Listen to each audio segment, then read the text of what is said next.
Bonjour, je suis Mundanga Stécy, éco-garde en chef au Parc national de Luango. Les différentes espèces qu'on croise ici dans le Parc national de Luango, plus précisément en zone tampon du parc, nous avons les éléphants, les buffles, les potamochères, et les gorilles et les chimpanzés. Là, nous sommes en période de fructification, donc du coup, les animaux sont en abondance dans le sentier nature, qui est la forêt qui est juste derrière la brigade. Et sur la plage, nous croisons les buffles au petit matin. Autour des 6 heures, ils sont là. Les éléphants et les sitatunga. Et quelques petits singes qu'on appelle les torquatus.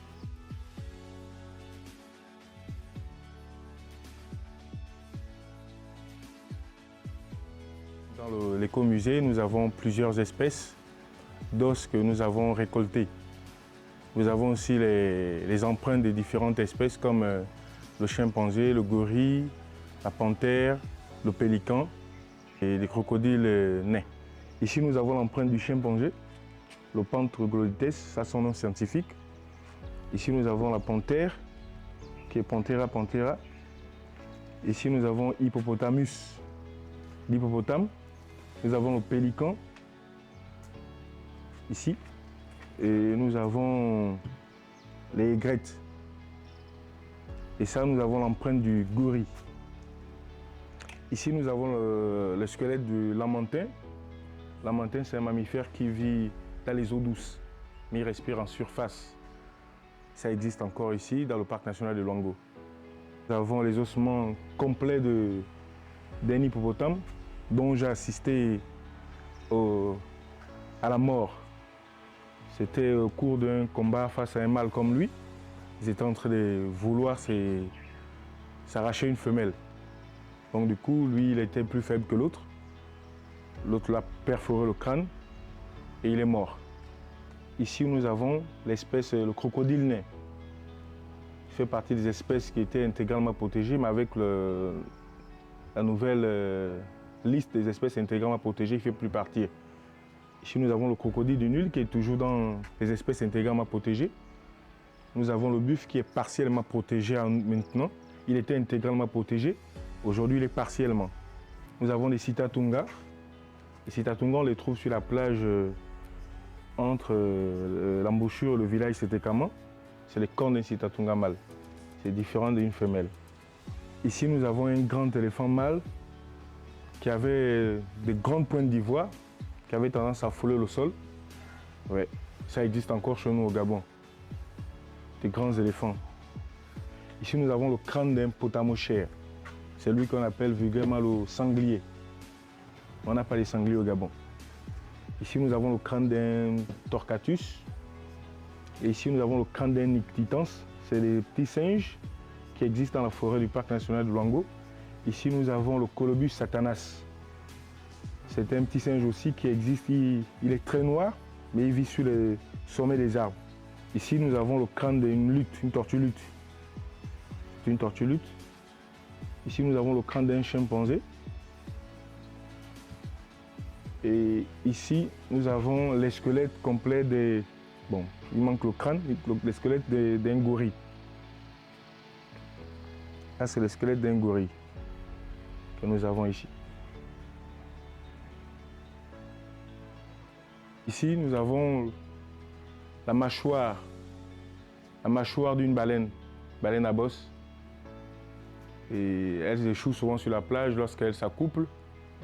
Parce que lorsqu'elles s'accouplent, il y a souvent 2 ou 3 mâles sur la femelle. Donc le simple fait qu'elles respirent en surface, elles ont du mal à respirer et c'est pourquoi elles trouvent la mort pendant la période d'accouplement.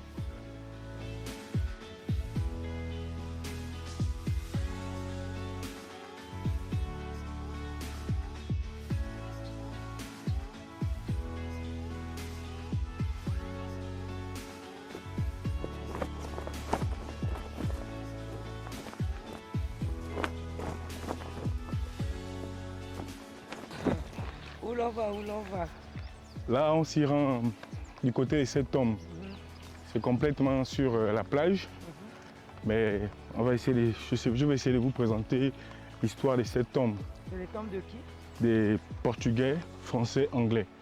Ah, donc les premiers explorateurs, les premiers arrivés ici, ce sont les Portugais. Ce sont les Portugais, les Anglais et les Français. La signification de Setekama. Setekama signifie les 7 tomes. Ok. En quelle langue? En portugais. Ok. Setekama. 7. Bonjour. Les habitants de Setekama. Très bien, merci. Nous avions dormi en forêt. C'est quoi l'impact des éléphants ici et pourquoi il y en a beaucoup ici? Les éléphants, il y en a beaucoup, c'est parce que il y a beaucoup de fruits, il y a beaucoup de nourriture. Quel fruit? Il y a le fruit du maninkara, il y a le fruit du Sacogottis gabonensis, celui qu'on appelle la langue vernaculaire le Zouga. En Lumbo, on l'appelle Mounior. Oh. Voilà. Et du coup, les fruits des Chrysobalanus, ça c'est les Chrysobalanus. Ok. C'est la même famille que le maninkara. Ça c'est comme du chewing-gum. Le maninkara. Oui, le maninkara. Ok. Et ça c'est quoi? Ce qu'on a au sol, j'ai vu ça partout à la plage. Ça c'est les rogniers. C'est les palmiers rogniers. Les éléphants, ils aiment ça. On parlait de la population. La population d'éléphants s'élève à plus de 7 à 8 000 éléphants. Waouh! Oui. Parce que dans la petite forêt qui se trouve derrière les cases de la brigade, qu'on appelle le Sentier Nature, c'est une forêt d'études où on trouve une grande population d'éléphants qui s'élève parfois à 50 à 100 éléphants dans cette petite forêt. Vous avez beaucoup de braconniers qui arrivent ici? Non, non, non. Le parc national de Luango s'autoprotège à cause de l'océan et à cause d'une seule entrée qui est là à la brigade. Et du coup, les populations Lumbu et Vili, ceux qui sont sur la côte, ne mangent pas trop de la viande. Ils sont plus poissons. Okay. Donc du coup, ils ont juste la viande lorsqu'ils ont peut-être envie de faire un prélèvement. Ce qu'on appelle le droit d'usage coutumier, ils bénéficient de cet avantage-là, mais ils ne prélèvent pas dans le parc. Okay. Ils vont dans la zone périphérique. Hors parc. Voilà, hors parc. Ils sont pas interdits de chasse? Non, non, non, non, non. Ils ne sont pas interdits de chasse. Ok, voilà les 7 tomes. Oui, nous sommes plus précisément au lieu des 7 tomes. Nous avons des listes. Voilà, j'espère qu'on ne marche pas sur une tombe là. Elles sont quelle année ces tombes? L'année c'est celle-là. Ça c'est Monsieur James Lowe. Who died 6 of October. Il est mort il y a 20 ans. 1980. Age of 20. Il avait 20 ans lui, oui, quand il est mort. Oui, il avait 20 ans. Il était bien jeune. C'est un Anglais. Un Anglais. Et leur particularité, c'était quoi? C'était des esclavagistes, c'était des pasteurs, des évangélistes, c'était quoi? Pourquoi des Anglais? C'était plus des gens qui venaient négocier dans le comptoir qu'il y avait, je pense, à Libreville, pour exporter les Noirs, les esclaves. Les esclaves. Les esclaves.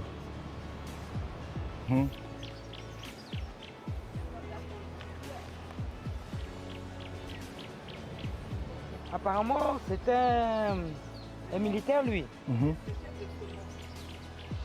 C'était lui, Auguste Le Mercier, administrateur colonial, chevalier de la Légion d'honneur, décoré de la médaille militaire, etc.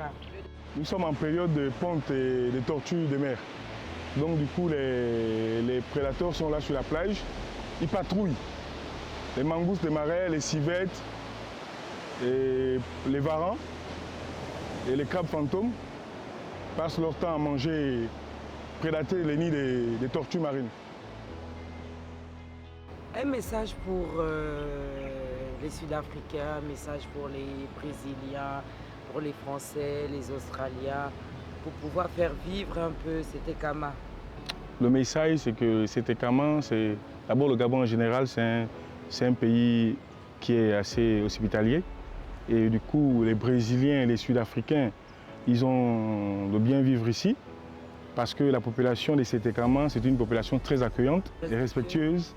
Et du coup, les agents qui sont là, ils n'ont pas de problème, ils régulent seulement les choses comme il se doit. Tu étais en train de me parler de ça quand nous étions en train de rentrer ici. C'est ça le fruit en question et c'est quoi? C'est le fruit du Chrysobalanus. On appelle ça les noisettes de plage. Noisettes de plage. Et voilà. On peut en profiter aussi. Oui, oui, il y a d'autres là-bas. Seulement les éléphants ou non? Même les humains. C'est un peu sucré, mais pas trop. Pas trop. Mhm. Ok, ben je vais essayer. Oui, oui. Je vais en prendre un dans un forêt. J'espère que c'est un forêt sûr. Un peu de sel. Oui, Un peu de sel. un peu sucré salé. Oui. Stacy, Oui. hier, un des gardes me disait qu'il y avait 2 catégories d'iboga ici. Oui, tout à fait. C'est quelle catégorie? Il y a l'iboga, l'iboga, et il y a celui qu'on appelle mouloigne. C'est un iboga qui a tenu la faim. En fait, il te coupe complètement la faim et il tue la mauvaise haleine.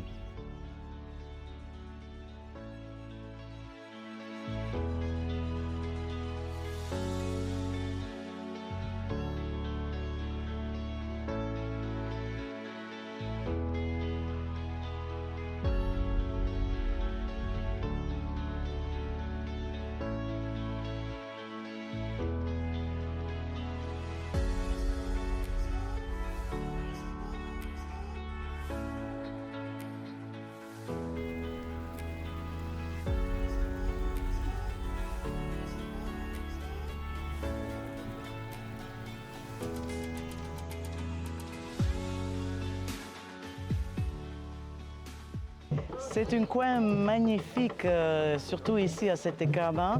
Déjà la traversée, quand vous arrivez à Gamba, j'ai fait la traversée à travers les lagunes qui sont formidables, avec cette verdure, cette forêt encore intacte.